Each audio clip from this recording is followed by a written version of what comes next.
Chapter 17. We shop for waterbeds. Look, it was Annabeth's idea. She loaded us in the back of a Vegas taxi as if we actually had money, and then told the driver, Los Angeles, please. The new cabbie chewed a cigar and sized us up. That's 300 miles. For that, you got to pay up front. You accept casino cash cards? Annabeth asked. He shrugged. Some of them. Same as credit cards. I just got to swipe them through first. Annabeth handed him her green Lotus cash card. He looked at it skeptically. Swipe it. Annabeth invited. He did.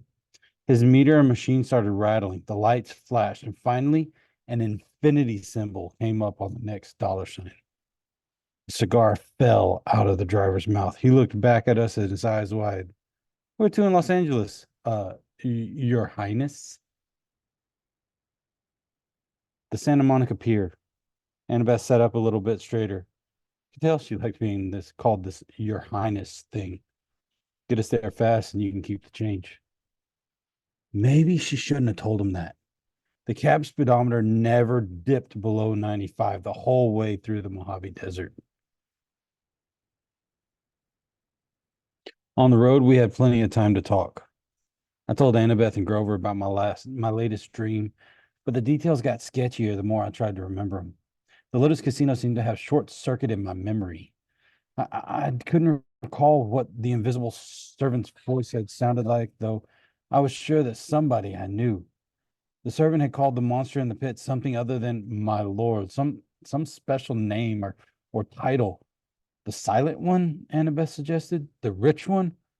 Both of those are nicknames for Hades. Maybe, I said, though neither sounded quite right. The throne room sounds like Hades, Grover said. That's the way it's usually described. I shook my head. Something's wrong. The throne room wasn't the main part of the dream, and the voice from the pit, I don't know, man. It just didn't feel like a god's voice. Annabeth's eyes widened. What? I asked. Oh, nothing. I was just no, it has to be Hades. Maybe he sent his thief, this invisible person, to get a master bolt and something went wrong. Like what? I don't know, she said. But if he stole Zeus's symbol of power from Olympus, the gods were hunting him. I mean, a lot of things could go wrong. So the thief had to hide the bolt and he lost it somehow. And anyway, he failed to bring it to Hades. And that's what the voice said in your dream, right? I mean, the guy failed. That would explain why the Furies are searching for when they came for us after on the boats. Maybe they thought that we had retrieved the bolt. I wasn't sure what was wrong with her. She looked pale. But if I'd already retrieved the bolt, I said, why would I be traveling to the underworld, excuse me, to threaten Hades, Grover suggested, to bribe or blackmail him into getting your mom back? I whistled. You have some evil thoughts for a goat. Why, thank you. But the thing in the pit said it was waiting for two items, I said. If the Master Bolt is one, well, what's the other? Grover shook his head, clearly mystified, and Annabeth was looking at me as if she knew my next question and silently willing me not to ask it. You have an idea what's in that pit, don't you? I asked her. I mean, if it isn't Hades. Percy, let's not talk about it. Because if it isn't Hades, no, it has to be Hades. Wasteland rolled by, and we passed a sign that said California State Line, 12 miles. I got the feeling I was missing one simple, critical piece of information. It was like when I started in a common word. I should know, but I couldn't make sense of it because one or two letters were floating around. The more I thought about my quest, the more I was sure that I was confronting Hades wasn't the real answer. Though there was something else going on. Something even more dangerous. The problem was that we were hurtling toward the underworld at 95 miles an hour, betting that Hades had the master bolt. And if we got there and we found out that we were wrong, well, we wouldn't have time to correct ourselves. The solstice deadline would pass and, well, the war would begin. The answer is the underworld, Annabeth assured me. You saw spirits of the dead, Percy. There's only one place that could be, and we're doing the right thing.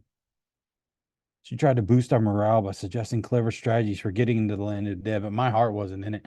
There was just too many unknown factors, and it was like cramming for a test without knowing the subject. And believe me, I've done that plenty of times. The cab sped west. Every gust of wind through the Death Valley sounded like a spirit of the dead, and every time the brakes hissed on an 18-wheeler, it reminded me of the Akita's reptilian voice. At sunset, the taxi dropped us at the beach in Santa Monica, and I looked exactly the way LA describes LA. It looked exactly the way LA beaches do in the movies. Only it smelled worse. There were carnival rides lining the pier, palm trees lining the sidewalks, homeless guys sleeping in the sand dunes, and surfer dudes waiting for the perfect wave. Grover and Annabeth and I walked down to the edge of the surf. What now? Annabeth asked. The Pacific was turning gold in the setting sun, and I thought about how long it had been since I stood at the beach in Montauk, on the opposite side of the country, looking at the different sea. How could there be a God who could control all of that? I mean, what did my what did my science teacher used to say? 2/3 of the Earth's surface is covered in water. How could I be the son of someone that powerful? I stepped into the surf. Percy, Annabeth said, "What are you doing?" I kept walking up to my waist and then my chest. She called after me, "You know how polluted that water is? There's all kinds of toxic." That's when my head went under. I held my breath at first. It was difficult to intentionally inhale water. And finally, I couldn't stand anymore. I gasped, and sure enough, I could breathe normally. I walked down into the shoals. I should have been able to see through the murk, but somehow I could tell where everything was. I could sense the rolling texture of the bottom. I could make out the sand dollar colonies dotting the sandbars. I could even see the currents, warm and cold streams swirling together. I felt something rub against my leg, and I looked down, almost shot out of the water like a ballistic missile. And sliding along beside me was a 5-foot mako shark. But the thing wasn't attacking. It was nuzzling me, heeling like a dog. Tentatively, I touched the dorsal fin, and it bucked a little, as if inviting me to hold on tighter. I grabbed the fin with both hands, and it took off. Pulling me along, the shark carried me down into the darkness. It deposited me at the edge of the ocean proper, where the sandbank dropped off into a huge chasm. It was like standing on the rim of the Grand Canyon at midnight, not being able to see much, but knowing that the void was right there. The surface shimmered maybe 150 feet above, and I knew I should have been crushed by the pressure. Then again, I shouldn't have been able to breathe, and I wondered if there was a limit to how deep I could go if I could sink straight to the bottom of the Pacific. And then I saw something glimmering in the darkness below, getting bigger and brighter. And as it rose toward me, a woman's voice like my mother's called, "Percy Jackson." She got closer, her shape became clearer. She had flowing black hair, a dress made of green silk. Light flickered all around her, and her eyes were so distractingly beautiful. I had hardly noticed the stallion-sized seahorse that she was riding. She dismounted. The seahorse and the mako shark whisked off and started playing something that looked like tag. The underwater lady smiled at me. "You've come so far, Percy Jackson. Well done." I wasn't quite sure what to do, so I bowed. "You're the woman who spoke to me in the Mississippi River." "Yes, child. I am a Nereid, spirit of the sea. It was not easy to appear so far off river, but the Naiads, my freshwater cousins, helped sustain my life force. They honor Lord Poseidon, and though they do not serve in his court. And you serve in Poseidon's court? She nodded. It's been many years since the child of the sea god has been born. We watched you with great interest. Suddenly I remember the faces in the waves of Montauk Beach when I was a little boy. The reflections of smiling women, like so many of the weird things in my life I'd never even given much thought before. If my father is so interested in me, I said, why isn't he here? Why doesn't he speak to me? A cold current rose out of the depths. Do not judge the Lord of the Sea too harshly, the narrator told me. He stands at the brink of an unwanted war. He has much to occupy his time. Besides, he is forbidden to help you directly. The gods may not show such favoritism, even to their own children, especially to them. The gods can work by indirect influence only, and that's why I give you a warning and a gift. She held out her hand, and 3 white pearls flashed in her palm. I know you journey to Hades' realm, she said. Few mortals have ever done this and survived. Orpheus, who had great skill with music, Hercules, who had great strength, and Houdini, who could escape the depths of Tartarus. Do you have these talents? No, ma'am. But you have something else, Percy. You have gifts that you've only begun to know. The oracles have foretold of a great and terrible future for you, should you survive to manhood. Poseidon would not have you die before your time. Therefore, take these, and when you are in need, smash a pearl at your feet.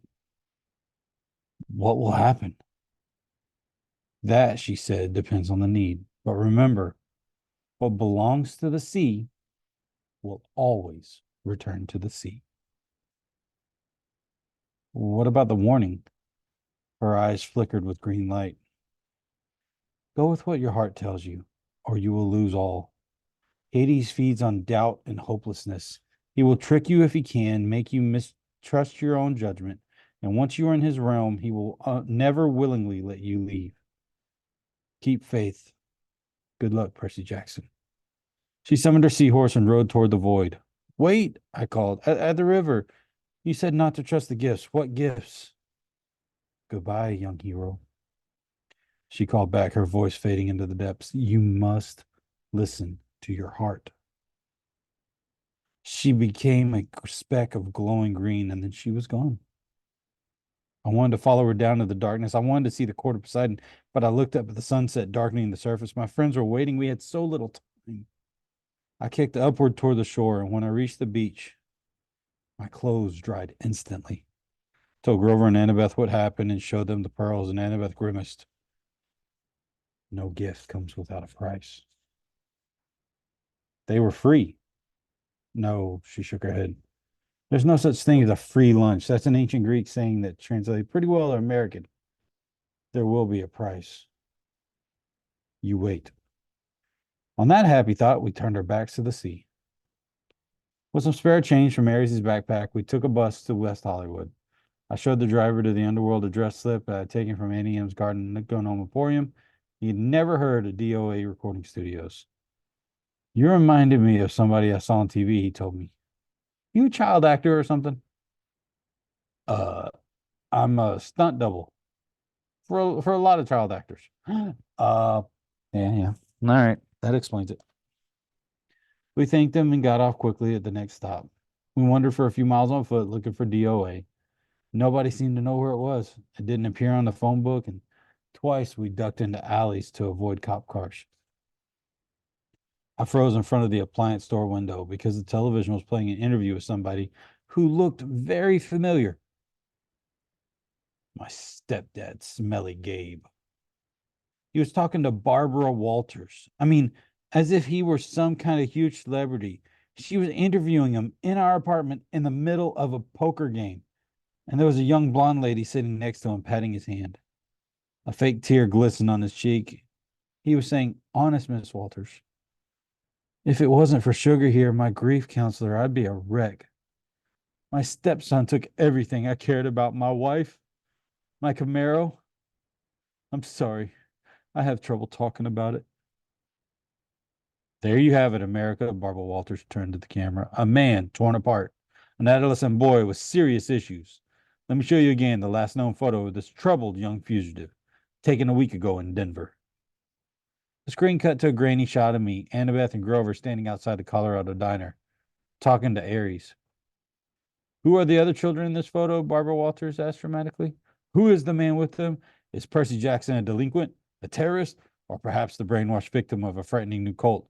When we come back, we chat with the leading child psychologist. Stay tuned, America. Come on, Grover told me. He hauled me away before I could punch a hole in the appliance store window. It got dark, and a hungry looking character started coming out of the streets to play. Now, don't get me wrong, okay? I'm a New Yorker. I don't scare easy, but LA had a totally different feel from New York. Back home, everything seemed close. It didn't matter how big the city was, you could get anywhere without getting lost. The street pattern and the subways, I mean, they made sense. There was a system to how things work. A kid could get safe as long as he wasn't stupid. LA wasn't like that. It was spread out, chaotic, hard to move around. It reminded me of Aries. It wasn't long enough into LA being big. It had to prove that it was big by being loud and strange and difficult to navigate, too. I didn't know how we were ever going to find the entrance to the underworld. By tomorrow, the summer solstice, we walked past gangbangers, bums, street hawkers who looked like they were trying to figure out if we were both trouble for mugging. As we hurried past the entrance of an alley, a voice from the darkness said, "Hey, you." Like an idiot, I stopped. Before I knew it, we were surrounded. A gang of kids had circled us, 6 of them in all. White kids with expensive clothes and mean faces like the kids at Yancey Academy. Rich brats playing at being bad boys. Instinctively, I uncapped Riptide. When the sword appeared out of nowhere, the kids backed off, but their leader was either really stupid or really brave because he kept coming at me with the switchblade. Made the mistake of swinging. The kid yelped, but he must have been 100% mortal because the blade passed harmlessly right through his chest. He looked down. What the? I figured I had about 3 seconds before his shock turned to anger. I screamed at Annabeth and Grover. We pushed 2 kids out of the way and raced down the street, not knowing where we were going. We turned a sharp corner. There, Annabeth shouted. Only one store on the block looked open, its windows glaring with neon. The sign above it said something like Krusty's Waiter Biddy Please. Krusty's Waterbed Palace, Grover translated. Didn't sound like a place I'd go except for an emergency, but this one definitely qualified. We burst through the doors, ran behind a waterbed, and ducked. A split second later, a gang of kids ran past outside. I think we lost them, Grover panted. A voice behind us boomed. Lost who? We all jumped. Standing behind us was a guy who looked like a raptor in a leisure suit. He was at least 7 feet tall, with absolutely no hair. He had gray, leathery skin, thick-lidded eyes, and cold reptilian smile. He moved toward us slowly, but I got the feeling that he could move fast if he needed to. His suit might have come from the Lotus Casino. It belonged back in the 70s. Big time. The shirt was silk paisley, unbuttoned halfway down on his hairless chest. The lapels on his velvet jacket were as wide as landing strips. The silver chains around his necks. I couldn't even count them. I'm crusty, he said with his tartar yellow smile. I resisted the urge to say, yeah. Yeah, you are. Sorry to barge in, I told him. We were just, browsing. You mean hiding from those no-good kids, he grumbled. They hang around every night. I get a lot of people in here thanks to them. Say, you want to look at waterbeds? I was about to say no thanks when he put his huge paw on my shoulder and steered me deeper into the showroom. It was every kind of waterbed you could imagine. Different kinds of wood, different patterns of sheets, queen size, king size, emperor of the universe size. This is my most popular model. Krusty spread his hands proudly over a bed covered with black satin sheets and a built-in lava lamps on the headboard. The mattress vibrated so it looked like oil-flavored jello. Million hand massage, Christy told us. Go on, try it. Shoot, take a nap. I don't care. No business today anyway. I said, I don't think million hand massage, Grover cried, and he dove in. Oh, you guys, this is cool. Krusty said, stroking his leathery chin. Almost. Almost. Almost what? I asked. He looked at Annabeth. Do me a favor and try this one over here, honey. It might fit. Annabeth said, but what? He patted her reassuringly on the shoulder and led her over to a Safari Deluxe model with teakwood lions, carved into the frame, leopard patterned comforter. And when Annabeth didn't want to lie down, Krusty pushed her. Hey, she protested. Krusty snapped his fingers. Ergo. Rope sprang from the sides of the bed, lashing around Annabeth, holding her to the mattress. Grover tried to get up, but the rope sprang on his black satin bed too, and lashed him down. Not cool, he said, his voice vibrating with a million hand massage. Not cool at all. The giant looked at Annabeth and then turned toward me and almost grinned. Almost, darn it. I tried to step away, but his hand shot out and clamped around the back of my neck. Whoa, kid. Don't worry. We'll find you one in a sec. Let my friends go. Oh, I sure will. But I got to make them fit first. What do you mean, fit? Annabeth and Grover kept struggling. Can't stand imperfect measurements, Krusty muttered. Ergo. A new set of ropes leapt around him from the top and the bottom of the beds, wrapping around Grover and Annabeth's ankles and then around their armpits. The ropes started tightening and pulling my friends from both ends. Don't worry, Krusty told me. These are stretching jobs, maybe 3 inches on their spines. They might even live. Now, why don't we find a bed that you like, huh? Percy, Grover yelled. My mind was racing. I knew I couldn't take this giant waterbed salesman down alone. He would snap my neck before I even got my sword out. Your real name's not Krusty, is it? I asked. Legally, it's Procustrius, he admitted. The stretcher, I said. I remember the story on the giant who tried to kill Theseus with excess hospitality on his way to Athens. Yeah, the salesman said, but who can pronounce Procrusteus? Bad for business. Now Krusty. Anybody can say that. You're right. It's got a good ring to it. His eyes lit up. You think so? Oh, absolutely, I said. And the workmanship on these beds? It's fabulous. He grinned hugely, but the fingers didn't loosen on my neck. I tell my customers that every time. Nobody bothers to look at the workmanship. How many built-in lava lamp headboards have you seen? Not too many. That's right. Percy, Annabeth yelled. What are you doing? Don't mind her, I told Procrusteus. She's impossible. The giant laughed. All of my customers are. Never 6 foot exactly. So inconsiderate. And then they complain about the fitting. What do you do if they're longer than 6 feet? Oh, that happens all the time. It's a simple fix.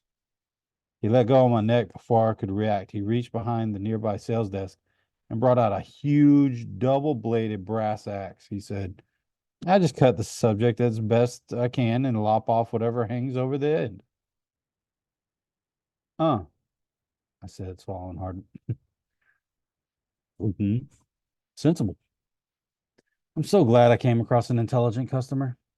The ropes really were stretching my friends down. Annabeth was turning pale.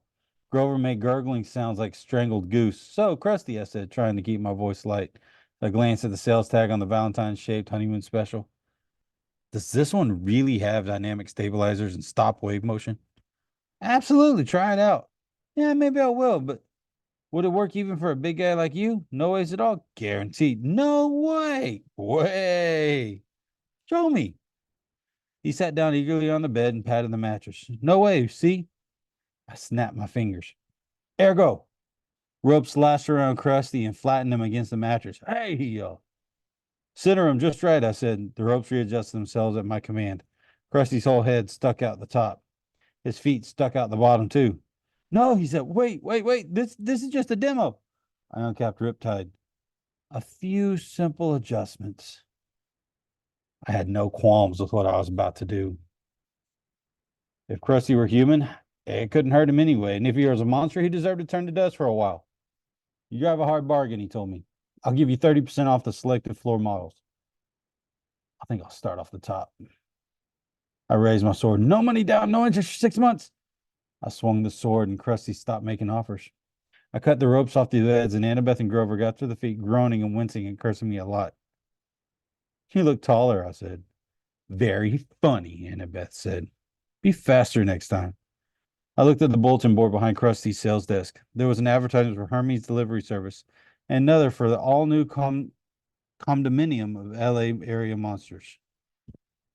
The only monstrous yellow pages you'll ever need. And under that, a bright orange flyer for DOA Recording Studios, offering commissions for hero souls.